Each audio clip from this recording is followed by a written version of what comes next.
Welcome back to Sailing Northern Breeze. In episode 8, we sail from Iceland to the Faroe Islands, the third leg of our Viking route from Canada to Europe. We're amazed that people were able to do this 1,000 years ago in open boats across the Arctic and the North Atlantic. It can be a very inhospitable place, even with modern navigation and weather forecasting. 1,000 years ago, it was very courageous, or very foolish, to undertake such a journey. We won't judge which, courageous or foolish, but perhaps it was a full measure of both. We're sailing alone still, the green track in this compilation of our buddy boats and us. So after sailing Iceland's north coast and crossing the Arctic Circle, we're on another ocean crossing to the Faroe Islands. This journey is 266 nautical miles, or about 306 standard miles. The software calculates 1 day and 20 hours for this crossing, our shortest one yet. However, we're always anxious before an open ocean crossing, even such a short one. It's difficult to get a good night's sleep, but we do our best, and then set off from Seyðisfjörður at 8 a.m.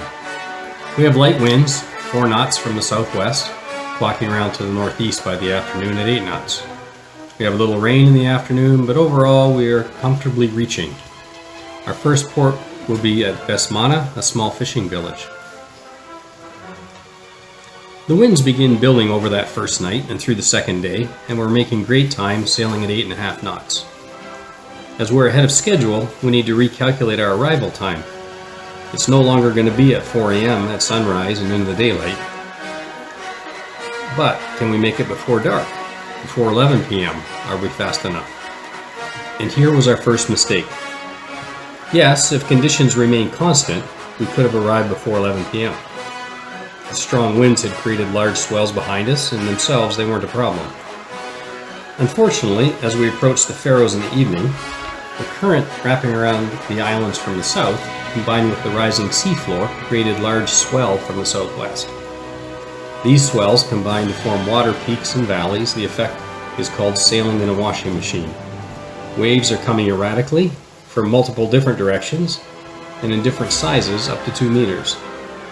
This is very uncomfortable, but also slows us down significantly. Calm seas make for fast passages. Unfortunately, rough seas slow us down. We went from 8.5 knots down to about 5 knots, and now we'll be arriving late. We'll be sailing into new country through a tight channel in the dark. We don't have photos of this approach for 2 reasons. It was a wall of dark cliffs in the night, and we were busy sailing the boat in that washing machine. So, we're looking for a 1/4 mile wide gap between 2 islands, and now we're moving at about 6 knots of speed in the wind shadow of the islands. At 6 knots, we'll cover the entire width of that narrow channel in about 2.5 minutes if we're off course. That would be perfectly fine if we could see the channel. This coast is mostly uninhabited, but there are a few lights, an example shown by the green arrow. In the green circle, however, there should be a unique signal light, but we can't find it. And then, I recognize that our GPS seemed to be sluggish. Since we use that to know where we are as compared to those cliffs, we need it to be working, and it wasn't. At least at the speed that we needed it to work. Neither on the chart plotter, nor on our tablet, or our cell phones.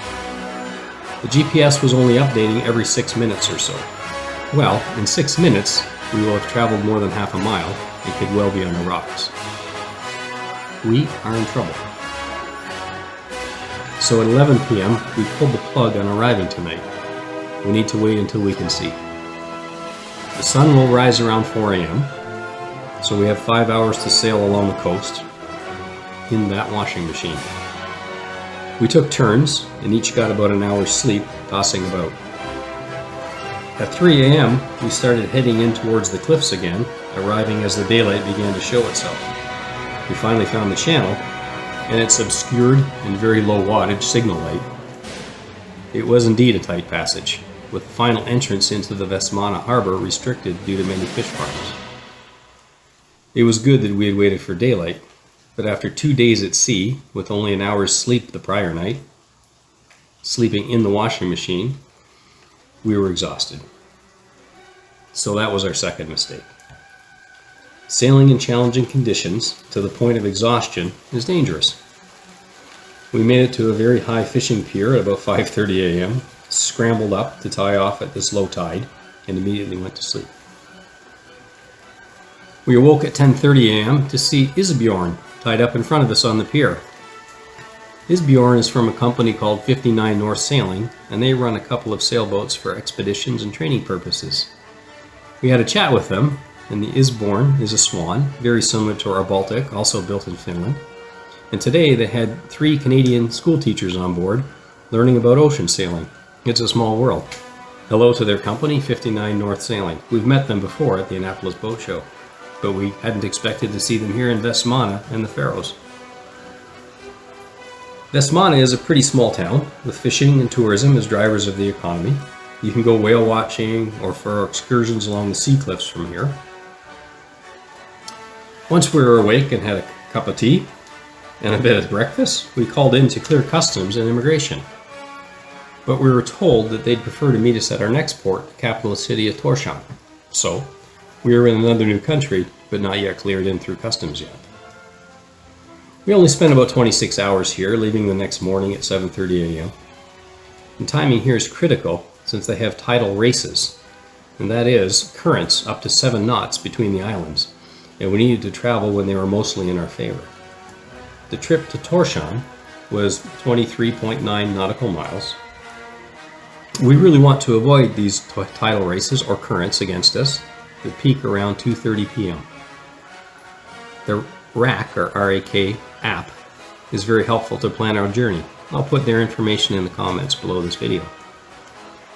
We generally plan to travel at about 6 knots, so a current of 3.7 knots against us will slow us down to about 2.3 knots of speed, making the trip more than 10 hours long. So we studied the currents from the app, from Vestmanna to Torchon, and planned the journey to have us on the dock by about 12:30. We left at 7:30 a.m. with a very small 0.33 knot current against us and passed the many fish farms. By 10 a.m. we had the current with us at about 2.3 knots, and we accelerated. As we rounded the southern tip of the island around 11 a.m., the 2 currents converged and created some significant eddies, but as we had good winds and clear visibility, we could sail quickly and avoid the worst of them.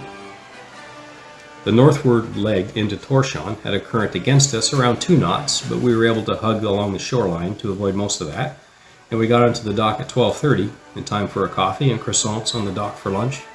Smiles all around once again. And then we called Customs and Immigration again, and they promised to come and check us in, so we raised our yellow quarantine flag. We were met on the docks by an American sailor who was en route back home when his engine faltered and COVID hit. He's become somewhat stranded here, so is the unofficial Harbor Welcoming Committee. He helped us to understand our pay and display mooring fees and system, our pay for use electricity, showers, laundry, hardware store locations, etc. Very helpful. We gave him some of our charts and guidebooks from Canada and the US to help him on his journeys home. The cafe is only a few steps from us, under that green awning in the brown building. We spent way too much money there over the next week or so, but it was worth it. After all, we can't predict when the next time is that we'll be back in Torchon. Our American friend also gave us some insight on our quarantine flag.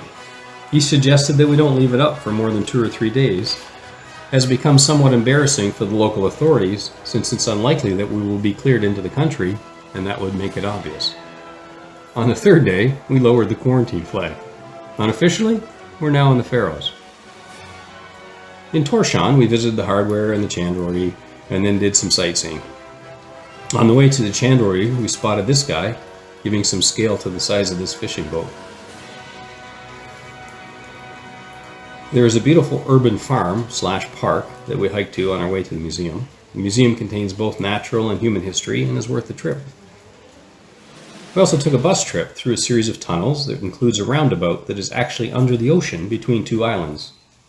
The pictures through the bus windows on a rainy day are a little sketchy, but you get the idea. A subterranean, sub-oceanic roundabout.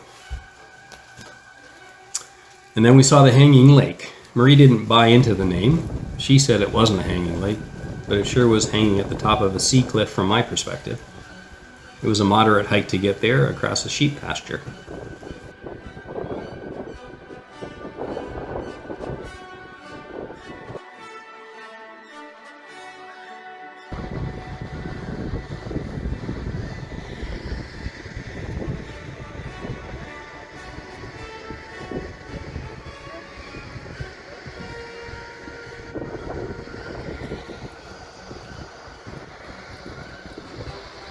And it was a little frightening to be on top of that cliff. And then a few logistics for the travelers watching. We picked up a mobile hotspot device to put in our pockets and have Wi-Fi wherever we went. We could then use our phones for voice over internet calls and also for internet access. It's very convenient, but a little expensive. We'll likely look for another local hotspot like this for next season. Also, we had replaced most of our plumbing before leaving Canada with one exception. Our hot water plumbing let go a few times on this trip, so we purchased some new 8mm PEX and their fittings and made the repairs here. We couldn't find the metric pieces in Canada, but they are common here. The free city buses came in handy for trips around the city, shopping and sightseeing. They were very much appreciated. Thanks Torchon for the free rides. At the end of the harbor, there is a performance area.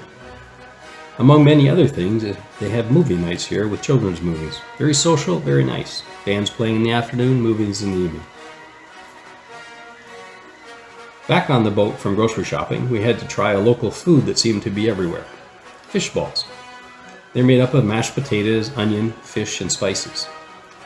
The butcher who made them up told us that boiling was the correct preparation.